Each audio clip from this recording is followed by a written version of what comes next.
Like I kept thinking, what's the catch? What's the catch? So you're telling me we go into companies, we help them save money, and we don't charge anything up front, no retainer, no anything. We just split the savings. Too good to be true. What's the catch? Like I was just so sure there had to be a catch for a while until they convinced me otherwise. Like, no, there's no catch. Here's how it works. And I was like, really? That's crazy.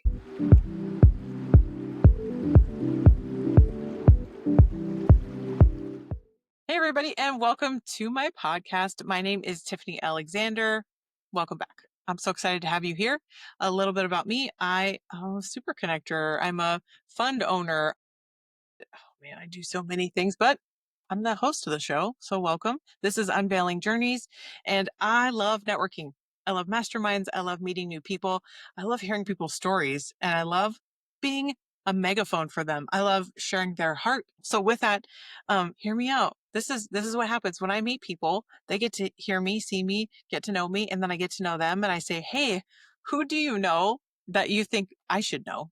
And vice versa. I have so many people that I think you should know. Let's hang out together. And that's how we met. So, like our guest today, she told me about something I had never even heard of before. And it blew my mind. And I thought, what? This is like a thing? This is a replicatable process, a thing? Please come on my show and tell people about it. So we get to hear her journey and a little bit about what she's up to. And so with that, welcome, Robin. Thank you for coming and being on the show with me. I'm so excited to have people know you and hear about you. Tell everybody a little bit about you and what you're up to right now. Sure. Yep. So I live outside Phoenix where it's almost 100 degrees today. So we have a cool day and work for Skooley Mitchell. I've been doing it about 3.5 years and doing like you, I love to network. So I'm involved in several networking groups. So tell me a little bit more about Skooley Mitchell because I'd never even heard of it before I met you. I had never heard of it either until I started looking at businesses. Yeah, so Mitchell actually, also, I'll give you the boring tagline first. We are North America's largest independent cost reduction consulting firm. That's a mouthful. What we really do is go into businesses and help them reduce costs on their indirect expenses. But we're not a broker, we're not a reseller, we're not a GPO. We're negotiating for each client individually to get them the best deals possible. Hmm. Man, that, okay. This is amazing because there are people that are advocates for you and your business that I had no idea were a thing. I had no idea could be a thing. And I love that somebody's capitalized on it and then groomed people into being a person who could come into their company and then share the love with everybody else. And it just like blew my mind how you're doing all this. But so we'll talk more a tiny bit about how you're making such an impact on the people that you're able to meet with and get in front of. And let's do this. Let's circle back around to the beginning. Like, where are you from? And like, what did you want to be when you grew up? Tell me about that. Well, it's the exact polar opposite, accent on polar, of where I am now. I grew up near Buffalo, so I'm very used to snow. Like, when people tell stories about walking to school and the snow being taller than you were, it's true. It was taller than I was. Did all my schooling in upstate New York and then had a almost 25-year career in union negotiations and corporate human resources in the Midwest, Indiana, but mostly Michigan. Wait, you're going too fast. Like, did you think you were going to be that person when you were growing up? What do you want to be? Well, I started pre-med, and I think because it sounded cool, and I didn't really like it, quite honestly. And then so I changed to psychology. I actually ended up transferring schools and just kind of realized, like, at the end of my junior year, like, what the hell do I do with a psychology degree? Like, I'm not a white lab coat working with the rats kind of person. So I was like, what do I do with this? I don't want to do social work. And I literally happened to take a class from a professor, and it was called Industrial Organizational Psychology. And literally by the second day, it was like, the light bulb came on and I said, "Oh my God, I love this. And I love the topics." And, you can do well in class, but not really engage with the topic. Like you just met a lot of school, particularly undergrad, it's memorization. That's really Yeah. what it is. Yeah. And this was the first time where I was like, oh my God, I can't get enough of this material. And so I was chatting him up, like, well, what do people do with this kind of stuff? And he gave me great direction. And I actually ended up at grad school at Cornell. No way. That's so, Yeah. I love those influential people. I had that pivotal moment where someone, 10th grade year, my biology teacher, we're dissecting rats. And he's like, Tiff, it sounds like you would be a great fit for this school if you really want to be an astronaut. And I was like, what do you mean? He's like, you can go to school for that. And I thought, what? You gave me Yeah. the college and the application and everything and changed the course of what I thought I was going to be. We didn't end up there. But yeah, those pivotal people to have that in your college, that's incredible. Absolutely. And that sticks with me in a way. And I had the same thing. I had an incredible mentor in my first professional job. When I run across situations where I feel like somebody else needs that from me, like it's my obligation to pay it forward, is kind of how I feel about it.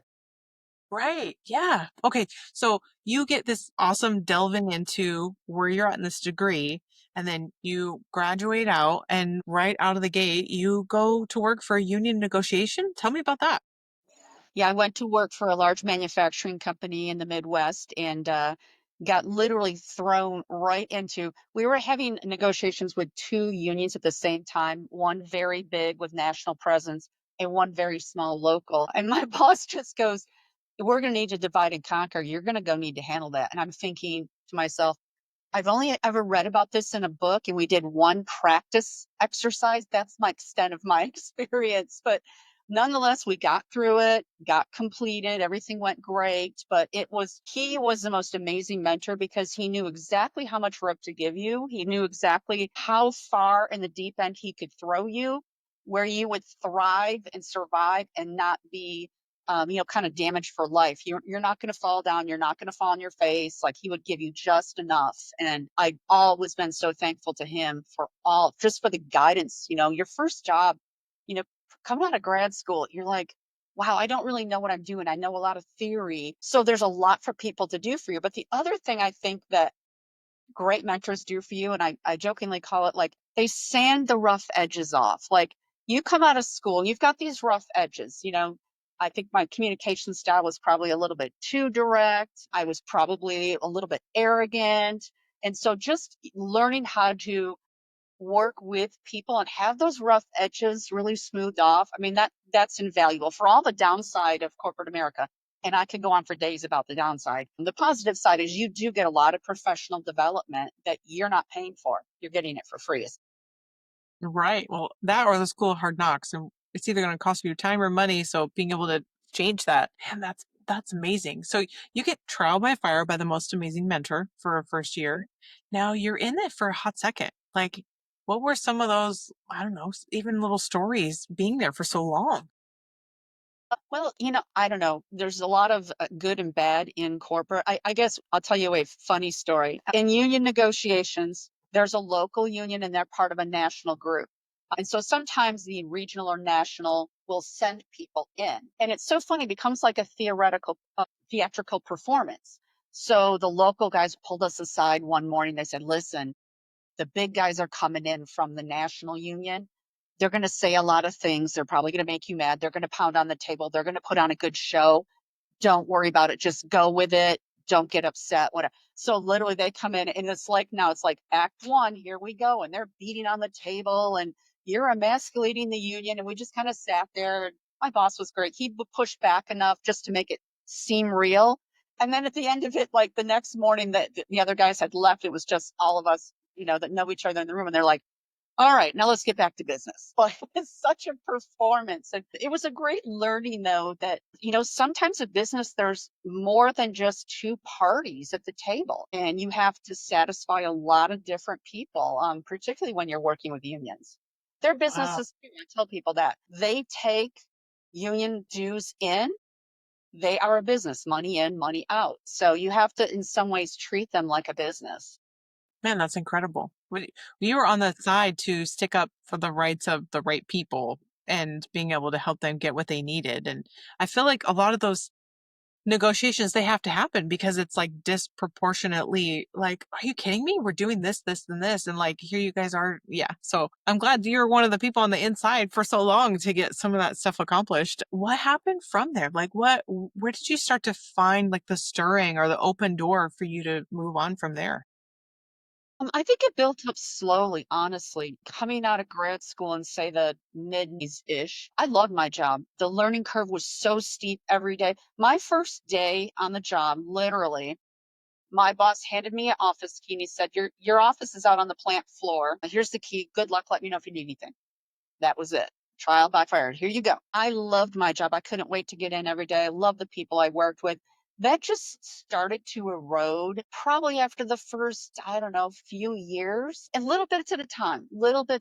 You just started to get a little worn out because you do see in that area so much negativity. You see that, I tell people in HR, sometimes I was seeing employees on their worst day, whether it be they've had the most tragic personal thing happen and they're in your office crying and you're trying to be supportive and get them the resources they need, or somebody just stole, or someone hurt another employee, one employee hurt another, something like that that's just horrible. After a while, it really does start to wear you down. I think both the bad things you see and the tragic things you see. And I often tell my staff, we're very caring, but we cannot be a counselor. We are not a social worker. We cannot be a counselor. You cannot dive into their emotions and bring that stuff to work. Like you have to keep, some level of objectivity about yourself.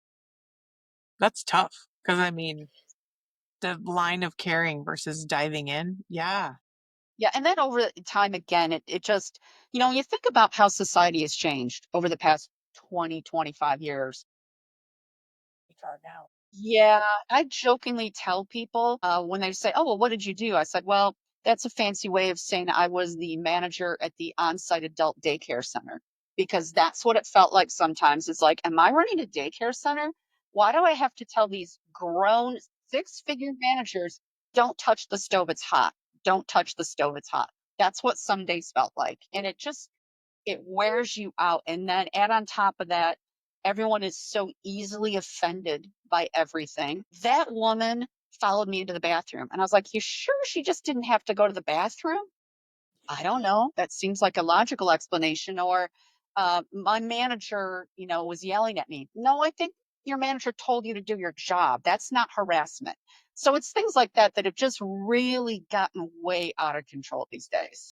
Yeah. I feel like that's a little bit of what we're allowing to happen. And then, like, well, if it doesn't happen, I want it to happen. And then, I mean, like, I have a story of someone like close to me that was like, I just don't feel very fulfilled here. And they just would leave job after job after job. And I thought, the society of like the blue chip style, you just stay till you pass, right? And you watch and you're done versus like, I don't like this today. I'm like, how did we get there so quickly as a society in like under 50 years?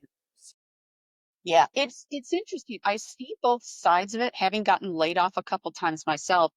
I see both sides in that, yes, there's employees who, "I need a mental health week." What? What is that? Like, that's crazy. But at the same time, you don't have the same loyalty from companies. So, back in the day when, people working on in very large corporations, they could kind of count on security, job security for many, many years.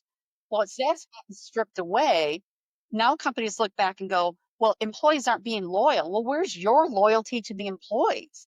Right. Like, Like, you have to give me a 2-week notice to quit, but you can just fire me. Where's my 2-week notice? exactly. And sometimes, being part of that, knowing that, higher levels in companies see things coming, but don't dare tell the employees because they don't want a mass exodus or something like that. I understand why, but it feels a little bit unfair to the employees. So there's just some kind of balance that we need to figure out a way to find. Just has to be, the pendulum is swinging way out of control right now. So what did that feel like as you said you were there for 24 years? I was in HR at different companies. Sure. Okay, okay. Uh, Unfold some of that story to end like the part of your career where you said, "All right, I'm not going to do HR anymore." It was rough. The last place I worked was very rough. And I had thought about trying to get out. I just couldn't get out. And I think then, whether you want to say God, the universe, or whatever said, "You're going to get out and I'm going to make it so you don't want to come back in." And that's kind of what happened. And it's such a can rock your soul when your entire educational background and all your professional experience leads you to a point and you're looking there and looking in the mirror and saying, "I'm gonna walk away from everything I thought I knew about myself into some unknown that I know nothing about." That was an incredibly freeing, but incredibly terrifying at the same time. I mean, to say I'm gonna walk away from a steady paycheck to do something I've never done before, that I don't even know if I'm gonna be good at it. I don't even know what resources are out there to help me, but all right, I'm gonna bet on myself and see what happens. It's incredible step for someone to take. Did you transition directly into that, or did you like a hard stop to go in? I made one little pivot when I moved across the country to Arizona. I said, because I've spent so much time in this one area, I probably need to make 100% sure I'm willing to walk away from the profession, not just a company. So I gave it another shot, same BS, different logo, honestly. And I said, okay, I'm done. I don't want to do this anymore. And I had been speaking with a franchise coach for a while and looked at a lot of different businesses, a ton, probably 12 or 15, had meetings with their franchise operations and really just did not feel comfortable with any of them until I started talking with someone from Skooley Mitchell and literally just fell in love. Like I kept thinking, what's the catch? What's the catch? So you're telling me we go into companies, we help them save money and we don't charge anything up front, no retainer, no anything. We just split the savings. Too good to be true. What's the catch? Like I was just so sure there had to be a catch for a while until they convinced me otherwise. Like, no, there's no catch. Here's how it works. And I was like, really? That's crazy. Wow. And I love that because that's almost like the giver's gain, but like in a business style model. Like, let me come in and do this legwork and homework. And if I can't find anything for you, like you're killing it. Right. But if not, my gosh, let's go, let's dive in. Which I didn't even know this was a thing. This is so cool to think that people are missing this and people need to know about like the services that you have because it's almost like a heart-led company that is allowing heart-led people to come in and be able to do this for them on top of other resources that you have, just like knowing you how to put out fires emotionally from people from years of HR, to, to do all this stuff. So jumping into this business, like, what was it, just like easy peasy or like highs and lows? How's that been? It's the normal entrepreneurial journey. So think about what the time it was. It was coming out of COVID, right? I moved to a new state. I didn't know hardly anyone. I had no business community here.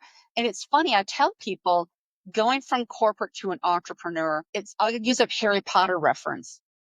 It's like you're in the magic world and there's this muggle world next to you and they're both going along, but you don't really know each other. So here I am, and this is pretty common, I think, to most corporate experiences. You don't network. You have a job, right? You don't need to. You see the same 100%. people every day. It's very, very predictable. And now all of a sudden you're thrown into this entrepreneurial thing where you're like, I don't know anyone. I don't know who good referral partners are. I don't know. How do I network? I've never done that. So all of this stuff is so new. It just feels like you're drinking from a fire hose. But once you find that community of other people who are going through exactly what you're going through, then you're like, okay, I'm going to be okay. I'm going to be all right. I found my people. That you described it that way because it makes so much sense to me now why I didn't even see it as that perspective. You're right. Like going from employee, you're not networking, you're not doing all this stuff. Business owner, entrepreneur, even if somebody has like a side hustle, they're trying to network, right? Because they're like, oh, I need a thing or a widget, or I need to know people that need to know me. But like when you just show up and you can go home, you can be pretty quiet at doing that. Me, in real estate, I have tenants and I go home and I'm pretty quiet. I didn't need to network for anything. Man, Harry Potter geek, and you meet all these people that have these really important roles. And honestly, kind of not to overstate it, but to keep our economy going that you don't even know exist. Like there were so many things that I meet people that do these unique things, and I go, oh my God, I never thought about that. That's really important. this is why I've invented this show because I had no idea this B2B world I existed know. around me that needs to exist, and people are making it more fruitful and better and just better for the owner and the client and the employees that they have to have. Just I want everybody to succeed in this. And sometimes I'm dragging people kicking and screaming, and sometimes leading a breadcrumb trail. And this is about all I can do. Yeah. It is a great community. I mean, that is one place where I'll give being an entrepreneur the advantage over corporate is I have not met anyone in my 3.5 years of networking that doesn't want me to succeed. I could name lots of people in the corporate world that did not want me to succeed, that blocked me at every turn, that lied to my face. There's a handful of people that want you to succeed, but there's a lot of people that don't. It's competitive sometimes. Every single person I meet that I end up in a relationship with networking, they all want me to succeed and I want them to succeed. And this incredible sense of giving that you just don't experience in the corporate world. Wow. And you are just doling out nuggets of wisdom to this I'm on entire it today. It feels like a Friday. I'm on it. it is like a Friday because tomorrow, hopefully, America gets off, right? So, oh my gosh, tell me more about like the fun parts of this. One of my favorite questions, actually, that I love to ask people, which I feel like you've explained, but you have highs and lows in your entrepreneurial journey. In this, like, why do you care so much to keep doing what you're doing? Well, I think there's obviously a part of it for all of us that is a lifestyle choice. Like we like the freedom, we like the flexibility, all of that stuff. That's certainly part of it. But I'm also always been very competitive. So, like, this thing's going to be successful no matter what. And I love the relationships that I'm forming. I really do. I become, for good or bad, I become friends with a lot of my clients. I go to lunch with them. I know their family situations and I try to help them in ways beyond what I can do. So that's one of the things that differentiates me, I think, from some other people that are say colleagues is when I go into a situation, I'm not just talking about Skooley mentioned how we can save you money and what would you do with that money. I'm also talking about what else is keeping you up. Because I'm so well networked, someone might say, we have a SharePoint site and it's horrible. It's our intranet for employees. It's just awful. And they'll show it to me and I'll be like, yes, that is awful. I got a guy. And so I can go in and say, I got a guy like 5 or 6 times because I can help them find the resources because I remember what it was like in their seat of not knowing who would I go to for this? And so I love being able to give them resources and say, I'm going to introduce you to Joe and Joe's going to take care of that for you. Like I love being able to do that. Oh my gosh, this is so fun. I love that you're doing this, what you're all about, and how you get to you've found a brand to be able to represent and share that and pass that on. At this point, some people are thinking, I want to know you. I didn't know this was a thing, exactly how I was. What's your favorite way for people to come find you? Uh, Hit me up on LinkedIn. Right? Yeah, LinkedIn? I love that. Yep. I've got some videos out there. I've done podcasts. There's a lot of posts that come from our corporate office. I think people can get a really good feel for what we do. And I'm on LinkedIn all day long. Love it. Absolutely. And then if you can't find Robin, you're going to friend me, and then I'm going to connect you to Robin because that's the way it has to go down. Because we all want to share all of the people that we have because we want you to succeed in all of that you're working on. You need to know a guy. That's just That's it. right. That's right. Okay. How about you go over for me? What is your favorite nugget that you want to leave with people? My favorite nugget for people. Okay, I think I'll go back to what I described previously as kind of a lesson learned. Find your tribe. Find your tribe of people and make sure that those people are positive and they're uplifting you. It's kind of like that rising tides theory. Like, search around. If you find yourself in, whether it be a networking group or a mastermind or something, and you feel like I'm not growing, I'm not being stretched as a person, I'm not this group isn't raising me up, find another group because there's groups out there that can absolutely I've had people challenge me in ways I've never been challenged before because they want me to succeed. Groups will do that to you if you surround yourself with the right people. The time is so precious. When we're out there doing the networking and serving our clients and doing all this stuff, don't waste time in groups that don't make sense for you. I love that. Absolutely. Agree. You said it amazingly. Oh my goodness. You are like, is that your only nugget? I feel like you need to give a couple more, like off the top of your head. You're like, bam, bam, bam. I will say this. Something else I talk to people about is kind of, people will say to me, what's the connection between HR and what you're doing now? There doesn't seem to be any connection. I'll say, I think the connection is honestly a little bit more, not professional as much as emotional for me. So ask any HR professional, one of the worst things they have to do is lay people off. It is really actually hard enough to fire someone for cause. They've done something horrible, they've stolen, they've whatever. I still know that even the biggest a-hole in the world has to go home and tell their spouse they lost their job. Now add on top of it, it's a layoff, no fault of their own. It's the fault of somebody 4 or 5 levels up who will never be held accountable. And the finance group, sorry, finance friends, but this is your fault. They know that the easiest, quickest way to balance the books is just lay people off. So it would literally be like, someone in the finance group comes outside their door, Robin, lay 4 people off. no names, no anything. Now I have to sit down with managers and figure out, who did we hire last? How are we going to make this work? And doing that, when I always sort of felt like we had the money, we just didn't want to spend the money, that was beyond irritating. It always bothered me. It always bothered me that I could see us. I can remember being in companies, and I'm sure the companies themselves can give plenty of explanations for why this was happening.